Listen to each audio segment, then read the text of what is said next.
This is something he's been waiting for, and he's probably spent more time thinking about it. For the rest of us, it's more a question. Princess Anne's stunning revelation confirmed what many only whispered: King Charles quietly stepping back while William and Catherine's coronation plans already unfold behind palace walls. But why reveal this secret now, and what hidden forces are shaping this unprecedented transition? Stay with us as we uncover the truth that could change the monarchy forever. For decades, Princess Anne has been the figure in the background, steadfast, dutiful, and famously reluctant to share her thoughts with the public. She has built her reputation on being the most no-nonsense royal, a woman who gets the work done and never indulges in unnecessary drama, which is why her recent comments, quietly but unmistakably delivered, struck with such force. For the first time in years, Anne's words didn't simply reflect her own duties. Instead, they hinted at a monumental shift within the monarchy itself, the coming coronation of Prince William and Catherine, Princess of Wales. It was not so much what she said, but the timing of her words that created a ripple through Buckingham Palace and beyond. Anne's revelation came as whispers about King Charles's health and future grew louder. At 76, with a public still watching him closely after his cancer diagnosis, the king has balanced duty with caution. Yet, until now, no senior royal had publicly implied that a transition was already in motion. Then Anne, with her trademark bluntness, confirmed what many suspected, but no one dared say aloud. The torch is being passed, and not years from now, but sooner than anyone imagined. Her choice of words reflected her shrewd understanding of the monarchy's greatest asset, continuity. "We have to shift the way we support my role," she said, referencing her long-standing ceremonial positions like Colonel of the Blues and Royals and her symbolic role as Goldstick, once responsible for protecting the sovereign. It sounded procedural, perhaps even mundane. But behind her phrasing, observers detected something far more extraordinary. By speaking of her role in relation to the upcoming coronation, Anne signaled that the preparations for William and Catherine's crowning were no longer speculative. They were real, active, and unfolding. Anne's willingness to give even a glimpse of palace strategy was remarkable in itself. She has often been described as the most private of royals, less concerned with public relations and more with practical service. Yet she chose this moment to sit down for what seemed like a carefully constructed interview. Why now? The answer may be tied not only to Charles's health, but also to a desire to prepare the public for what is ahead. Unlike many of her relatives, Anne has no illusions about the power of perception. She knows that monarchies are not only built on bloodlines, but also on public trust. By speaking out, she may have been laying the groundwork for William and Catherine's acceptance as the natural heirs, without drama, scandal, or whispers of crisis. The implications of her words are staggering. If Charles's reign was always intended to be a bridge, as many have speculated, then Anne has become the voice to guide the public from one shore to the next. She reminded the world, perhaps without intending to, that the monarchy is not frozen in time. It evolves, and in moments of uncertainty, evolution can feel more like revolution. For a family whose history is marked by abdications, tragic deaths, and sudden ascensions, Anne's steady, measured acknowledgement of transition is both calming and deeply symbolic. It suggests that this time the shift will not come with chaos, but with deliberate planning. The reaction within Britain was immediate. Royal watchers dissected every sentence. Commentators noted how rare it was for Anne to speak in such terms, especially when she has spent a lifetime avoiding speculation. Newspapers splashed her words across front pages, highlighting the suggestion that William and Catherine's coronation was already taking shape. For a public weary of uncertainty, economic, political, and royal, Anne's voice carried a rare sense of reassurance. It was as if she had stepped forward to whisper, "Yes, change is coming, but it is safe in our hands." And yet her words carry an undercurrent of tension. For all her calm, Anne has not revealed everything. She has not explained precisely why Charles is stepping back now, or what this means for the balance of power within the family. That story remains shrouded, waiting to be uncovered. And perhaps the most intriguing question of all, Was this really Anne speaking freely, or was she carefully chosen as the messenger for a truth too heavy for Charles to say himself? So what turning point pushed Charles from the throne's center to its shadow? Let us tell you. The King Who Let Go. When history remembers King Charles III, it may not recall him as the monarch of longest reign or most dazzling ceremony. Instead, his legacy may be defined by something quieter but no less powerful: the decision to let go. In a world where monarchs clung to the crown until their final breath, Charles's willingness to step back at 76 signals not resignation, but foresight. But what pushed him to make that choice? Charles has always been a man waiting. He spent over 7 decades preparing for the throne, enduring public ridicule, family turmoil, and constant comparisons to his mother, Queen Elizabeth II. When she passed in 2022, the weight of the crown was immense, and Charles approached it with duty rather than triumph. Those closest to him knew his reign would be transitional. He was not destined for longevity like his mother, but to shape the crown for the generation that follows. Anne's remarks confirmed what insiders suspected. Charles has been preparing William and Catherine for years. His step back is not sudden or weak. It is a strategy. From the start, he redistributed royal responsibilities, ensuring his son and daughter-in-law stood not behind him, but beside him.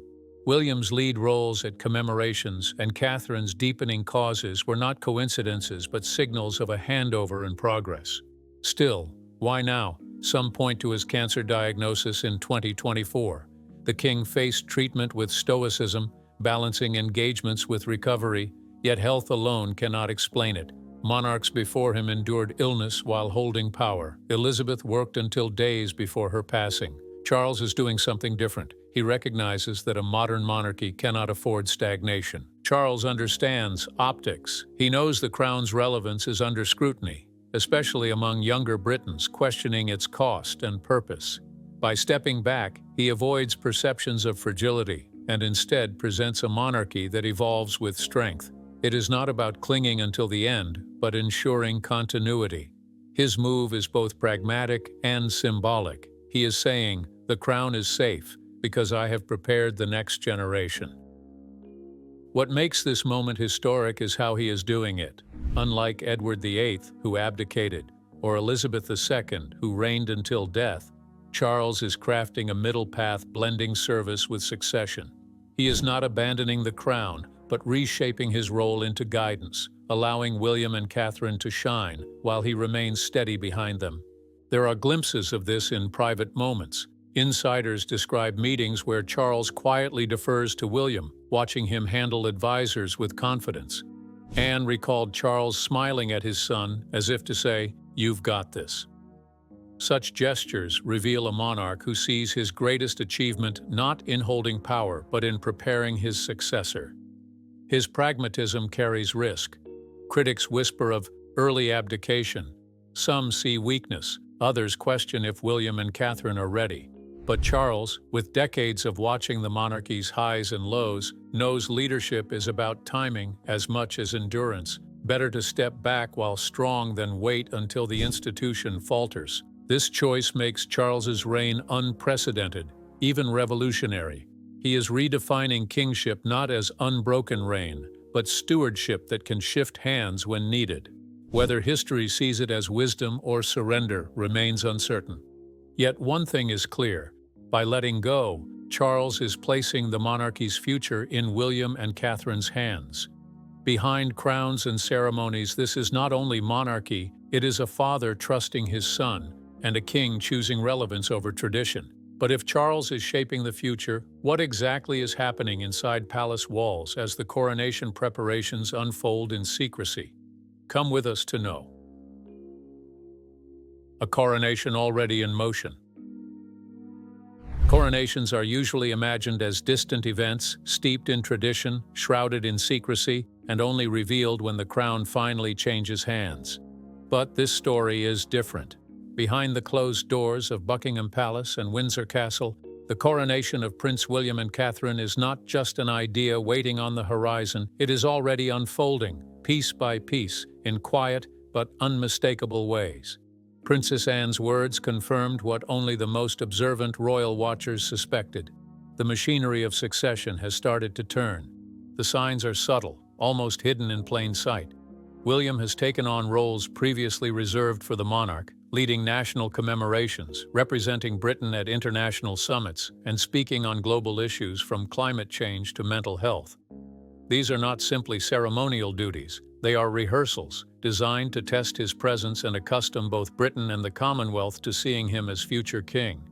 Catherine, too, has stepped forward, balancing her recovery from illness with high-profile appearances that showcase her resilience and warmth. Her return to trooping the color felt less like routine duty and more like a declaration. The future queen is ready. What makes this extraordinary is not the appearances, but the choreography behind them. Imagine private meetings where courtiers discuss regalia fittings or discreet consultations with clergy about ceremonies balancing ancient ritual with modern values. Even the tiniest details of the music, seating at Westminster Abbey, the crafting of oaths may already be in progress.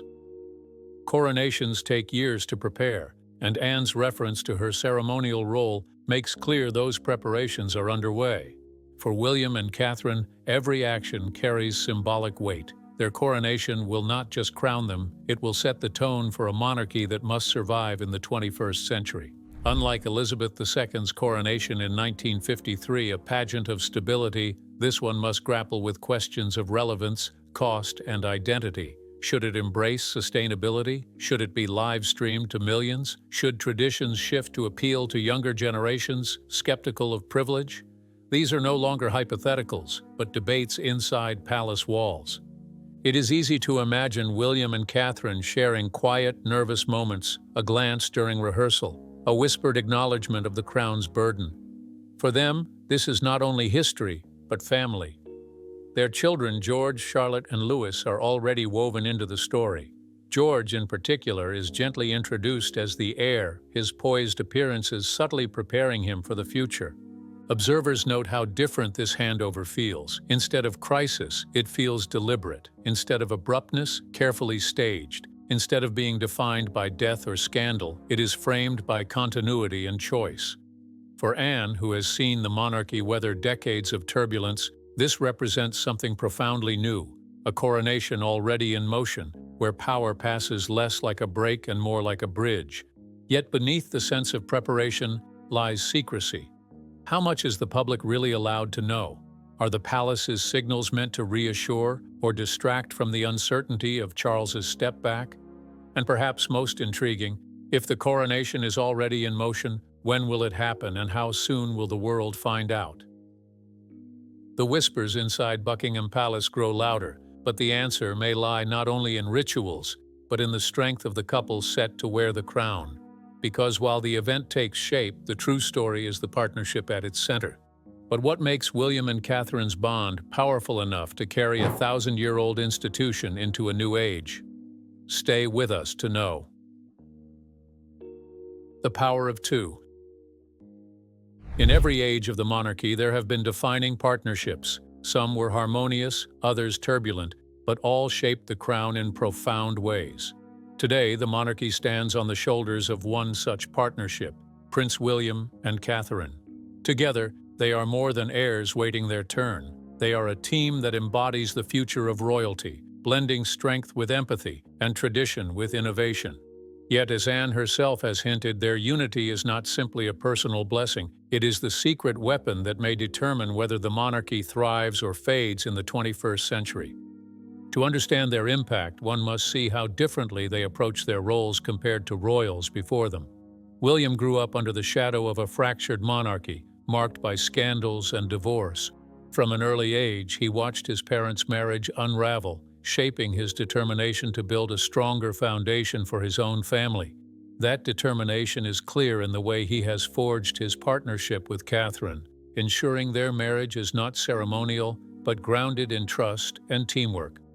Unlike previous royal couples, where duty often eclipsed intimacy, William and Catherine allow their private bond to influence their public work. Catherine's role in this dynamic is crucial. She has transformed from a university student scrutinized by tabloids into a poised, confident figure who resonates across generations. She connects with people on a deeply personal level, whether kneeling to speak to a shy child, offering comfort to grieving families, or championing early childhood development.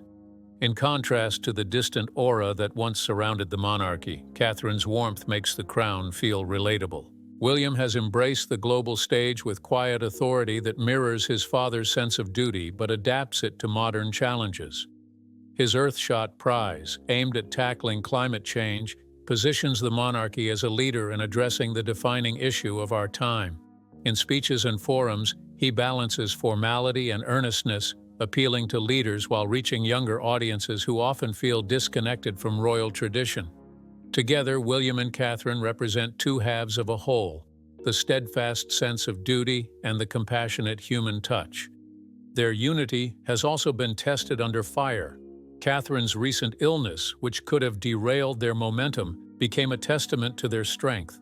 William's quiet support and her graceful return to public life showed resilience not only as individuals but as a couple. Their appearances following that period carried added symbolism, proving the monarchy, like their marriage, could endure hardship and emerge stronger. What sets them apart most is how they complement each other behind the scenes. Insiders describe late-night sessions at Kensington Palace, where the couple pore over schedules, discuss strategy, and brainstorm ways to modernize the crown's image. Their partnership extends beyond handshakes and photo calls. It is embedded in decisions that will shape the monarchy's future. Catherine challenges William to see issues through a human lens, while William grounds her efforts in royal duty. This interplay makes their reign feel not only possible but promising. Still, their unity is not without challenges. Critics argue their polished image risks alienating those who prefer authenticity. Others suggest their reliance on teamwork might one day be tested if crises demand starkly individual leadership. Yet, as Anne herself might observe, it is precisely because they balance one another that their future looks resilient. They are not two individuals walking separate paths. They are one partnership navigating a shared destiny. But can even the strongest partnership stand without the support of a family working together behind it? Come with us to discover. The family behind the crown.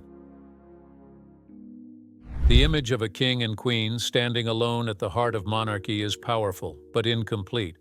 Princess Anne has made clear that William and Catherine are not carrying this future by themselves. Behind polished appearances and ceremonies lies a network of family members making the coronation to come a collective effort. For once, the monarchy's story is less about individual crowns and more about teamwork. Anne herself is at the center of this scaffolding. At 74, she remains the monarchy's most tireless figure, often dubbed its workhorse. While Charles and Catherine faced health challenges in 2024, Anne stepped in seamlessly, attending functions and filling gaps with blunt efficiency. Beyond her visible duties, she serves as mentor. William, insiders say, often turns to her for advice when scrutiny grows overwhelming. At Gatcombe Park, her Gloucestershire retreat, it is not unusual for her to sit with William over tea, sharing firm guidance. Keep your head down, do the work, let time prove you right. Those who know her describe these talks as blunt but strangely comforting, the kind of wisdom that comes only from decades of unflinching service. But Anne is not alone. Prince Edward and Sophie, Duchess of Edinburgh, once among the least visible royals, have stepped into prominence. Their bond with William and Catherine has deepened as they shoulder patronages and international duties. Sophie, in particular, has emerged as Catherine's trusted ally. Both women share a focus on community work and often exchange ideas on connecting with younger audiences. Their rapport at events offers a glimpse of how family dynamics ease the pressures of duty, reminding the public that leadership does not have to be lonely. The younger royals also play roles. Princess Beatrice, balancing motherhood with charitable work, advocates for children's causes. Her sister, Princess Eugénie, uses her platform to speak on environmental issues, aligning naturally with William's Earthshot Prize. One story describes Eugénie organizing a family video call to brainstorm support for Catherine's early childhood campaign. The image of royal cousins huddled over laptops for social causes paints a modern, relatable picture of a family long seen as aloof. It is a reminder that even the most ancient institutions can adapt, with new generations finding relevance in activism and outreach. Even their humor strengthens the bond. Anne once chuckled about a briefing where Sophie teased William for his serious expression during a speech. "He's getting better," she quipped. These private moments show this is not a cold, mechanical monarchy. It is a family that laughs, reassures, and leans on one another as history's weight looms on William and Catherine's shoulders. Anne, who watched her mother bear the crown with solitude, seems intent on ensuring Catherine does not feel the same isolation. There are whispers of late-night conversations where she reminds Catherine, "You don't have to be perfect, just present." These small reassurances, given privately, may prove as valuable as any public act of unity. They reveal a deeper truth that duty is not sustained by grandeur alone, but by human connection. The monarchy's backbone has always been forged not by single figures, but shared responsibility. The difference today is that the family acknowledges it openly. Public faith in the monarchy no longer rests on one ruler but on the institution as a whole. William and Catherine's coronation will not be their triumph alone. It will reflect a collective spirit proving the monarchy's worth in an age of doubt. And perhaps that spirit, woven from the quiet efforts of siblings, cousins, and allies, will prove to be the crown's greatest safeguard. But if family support is essential, survival also depends on how the monarchy adapts to the modern world, far beyond palace walls. And that raises the next great question. What does a coronation look like in an era defined by technology, sustainability, and skepticism? Redefining the crown for the 21st century. When Elizabeth II was crowned in 1953, the world marveled at the first coronation ever televised. The flickering black and white broadcast became a global milestone, a sign of tradition colliding with new technology. 70 years later, William and Catherine's future coronation faces a challenge just as defining. In an era of live streams, social media, and eco-conscious values, how do you uphold 1,000 years of ritual while proving to a skeptical public that the monarchy still belongs in their lives? This is the question already shaping discussions behind palace walls. Advisors know the old formula: lavish carriages, golden thrones, and endless pageantry will not be enough. Today's audiences demand something different. A ceremony that feels historic yet accessible, majestic yet responsible. That means a coronation not only steeped in ancient oaths, but adapted to the values of the 21st century.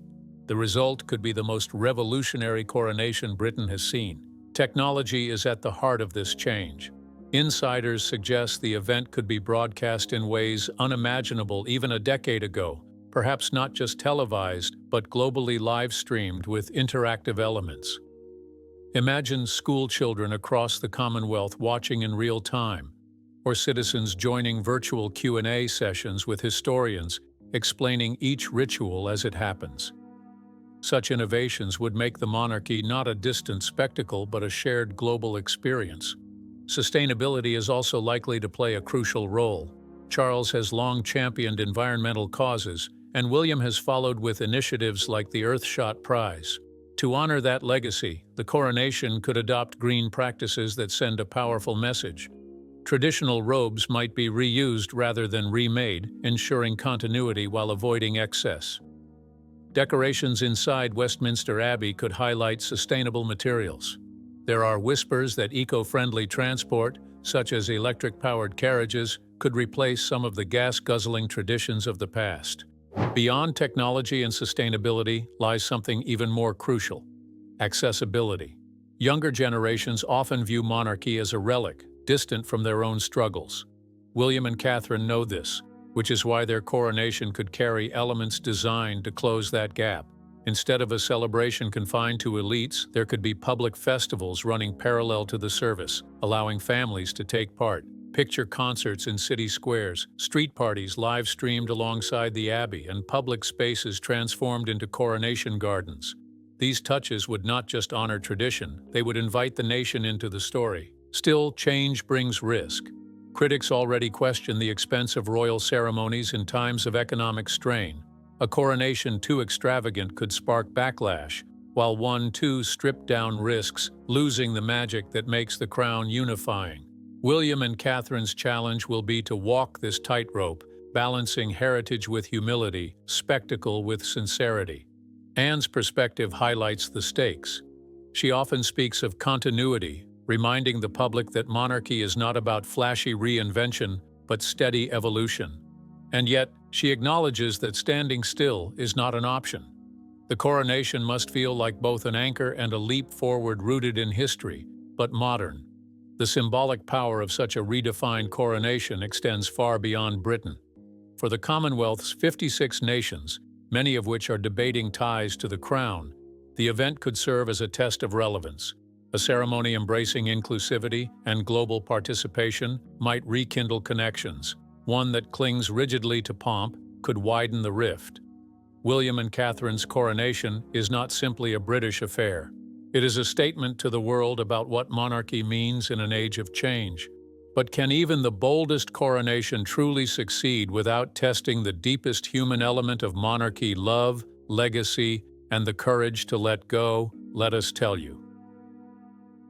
The crown's most dangerous gamble. Every monarchy in history has faced a turning point, a moment when survival hinged not on crowns, armies, or rituals, but on choices. For King Charles III, that moment has already arrived. His decision to retreat from the center of power, to deliberately step back while still alive and reigning, is unlike anything Britain has seen in modern times. And in placing the crown's future squarely in William and Catherine's hands, Charles has made the monarchy's boldest gamble. On the surface, this gamble looks like wisdom. A monarch who understands his limitations, who prepares his heirs before crisis strikes, appears pragmatic and forward-thinking, but beneath the surface lies tension. What if William and Catherine, despite their strengths, are not ready? What if public opinion, fickle and often unforgiving, turns against them in the very moment they need it most? By moving early, Charles has raised the stakes higher than ever before. The monarchy's past offers cautionary tales. Edward VIII's abdication in 1936 nearly shattered the crown, casting doubt on its stability for years. Elizabeth II rebuilt that trust through decades of duty and quiet resolve. Charles's gamble is different from Edward's scandal, but no less daring. Instead of personal romance prompting a crisis, it is a calculated shift of power. And unlike Elizabeth, who embodied constancy, Charles has chosen change. Both roads carry peril. William and Catherine stand at the heart of this gamble. They have proven themselves popular, resilient, and capable. William commands respect on global stages, while Catherine's compassion resonates with everyday people. Together they are symbols of renewal. Yet symbols can be fragile. The glare of constant scrutiny, the weight of expectation, and the relentlessness of public duty can erode even the strongest partnership. History has shown that royal popularity can vanish in an instant. One misstep, one scandal, one perceived failure can undo years of goodwill. What makes Charles's decision so striking is that it acknowledges this risk openly. He is not handing over the monarchy because it is easy, but because he believes it is necessary. He sees a world shifting rapidly: climate change, social inequality, Republican movements, generational divides, and knows that a younger modern pair must confront those challenges head-on. His gamble is that William and Catherine can turn duty into relevance, and relevance into survival. There are signs that this gamble may pay off. The couple's authenticity. William speaking about mental health struggles, Catherine championing early childhood care has already humanized the monarchy in ways Charles never quite managed. Their ability to present themselves not as untouchable royals, but as relatable parents and partners, gives the crown an edge in a skeptical age. At the same time, their international engagements hint at a future monarchy more global in tone, less insular, and more engaged with pressing issues of humanity. But the dangers cannot be ignored. Anti-monarchist sentiment is rising, particularly among younger Britons who see the crown as outdated and costly. In Commonwealth nations like Australia and Canada, Republican voices are louder than ever. Even within the UK, political instability and economic strain leave many questioning whether royal ceremonies deserve lavish spending. Against this backdrop, William and Catherine's coronation cannot simply be a spectacle. It must justify itself as an act of renewal that speaks to real people's lives. Anne's perspective sharpens the weight of this gamble. Having lived through her mother's steady reign, she knows the monarchy's greatest strength has always been endurance. Now she is watching a brother break with tradition and a nephew and niece-in-law step into a role faster than expected. Her quiet support, mentoring, reassuring, guiding is crucial, but even she cannot guarantee success. Ultimately, the gamble belongs to Charles, and the responsibility belongs to William and Catherine. This is what makes the moment historic. The monarchy is no longer simply a story of crowns handed down through bloodlines. It is a test of adaptability, of whether an ancient institution can transform itself without breaking. Charles has wagered the monarchy's future on two people: a father's trust, a king's risk, a nation's uncertainty. Which part of Anne's revelation shocked you most? Charles stepping back, the coronation preparations, or the family's hidden role? Share your thoughts in the comments below.